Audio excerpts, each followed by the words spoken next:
Permanentný make-up. Obočie, očné linky a pery. To je to, čomu sa venujem. Obočie. Existuje čiarkované a púdrové. Čiarkované chlpky sa dá robiť dvomi spôsobmi, strojom alebo čepielkami. Ak sa to robí čepielkou, kde sa reže, tak to sa nazýva microblading. Ak sa to robí strojom, tak sa to nazýva permanentný make-up, hair stroke, nanostroke, záleží.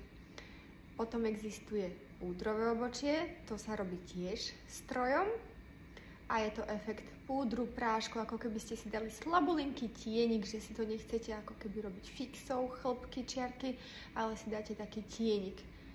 Niekto povie, že to je neprirodzené.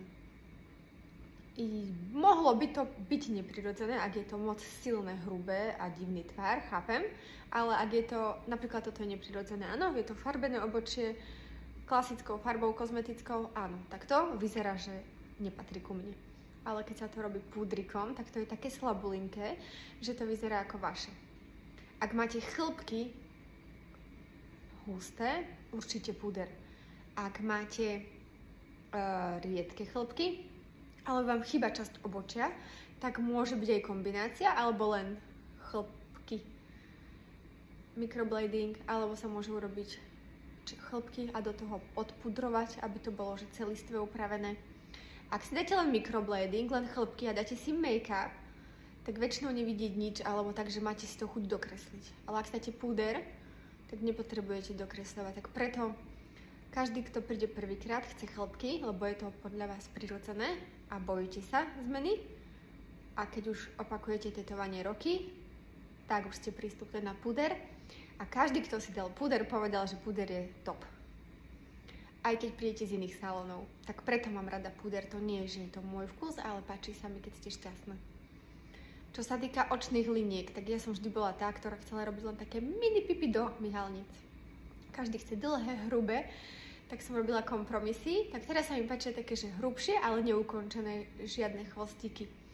Ale môžu sa robiť aj do myhalníc, aj nad myhalnice, aj s chvostíkom a ešte aj s tienikom na vrch. Tienik sa dáva hnedý, pretože vyzerá to jemnejšie a chcem, aby to odišlo a nezostalo väčšine, ale linky vydržia ozaj dlho na tvári, roky. Čo sa týka pier, tak kedysi som robila, že linku a linku dostratené. Teraz sem tam sa niekto opýta, že ešte sa robia linky, tak už sa nerobia, už sa robí skoro, že celistvé pery, ale nevyzerá to takto, si to ako rúž, vyzerá to úplne ako keby ste si dali farebné labelo, tak to je teraz hit, také púdrové pery, ako to nazvať, nude, akvarel, to sú také úplne jemné, také pixelovité, alebo lipstick efekt, každý to môže nazývať inak, tak to je trochu sitejšie ako rúž, ale viem robiť aj také drsné pery, ale málo kto ich chce, skôr staršie dámy po 50-ke, občas po 40-ke, 45-ke a väčšinou mladé baby chcú svetlé pery.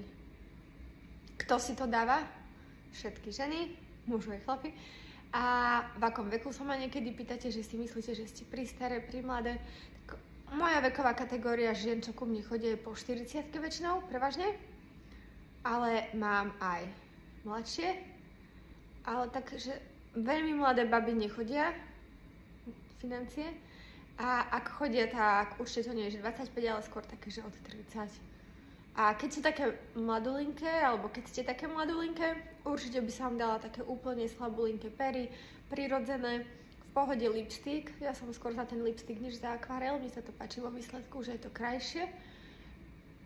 A tak. Za mňa všetko decentné, odíde vám to, každý rok si meníte, alebo každé 2 roky, keď vám to dlho vydrží, alebo každé 3. Ale určite nie je dobre to mať celý život a iba na to dávať ďalšie a ďalšie a ďalšie vrstvy. Takže radšej slabo, decentne, zmizne to, urobíme nové, viete si potom meniť aj tvar, aj farbu, aj všetko. Čo sa týka tetovania pier, ešte často počujem, že ja si chcem dávať rúže, ja mám chuť vždy na inú farbu, tak to si nepredstavujte, že máte jednu a už nepreružujete. To je pekný nádych vašich pier a vy si dáte rúž, aký chcete. Čiže to je tiež v pohode. No teším sa, dúfam, že prídete, milujem to robiť a odkedy mám nové pigmenty som šťastná, odkedy mám nový stroj ihly, mega šťastná. Tak trochu som zmenila techniku, možno to vidíte na tých prácach. Nechce sa mi používať filter, retuše, apky, nestíham to, keď mám čas by som sa s tým hrala, takže možno iní majú krajšie fotografie, možno aj krajší Instagram celý a všetko, ale neviem, naživo ste vždy spokojné a šťastné a obdivujete sa v zrkadle a to je podľa mňa ten výsledok, čo každý chce. Čiže možno to neviem odfotiť, možno sa mi s tým nechce pohrať, ale milujem to robiť. Teším sa a som rada, že ku mne chodíte a posielate svojich známych. Bye bye!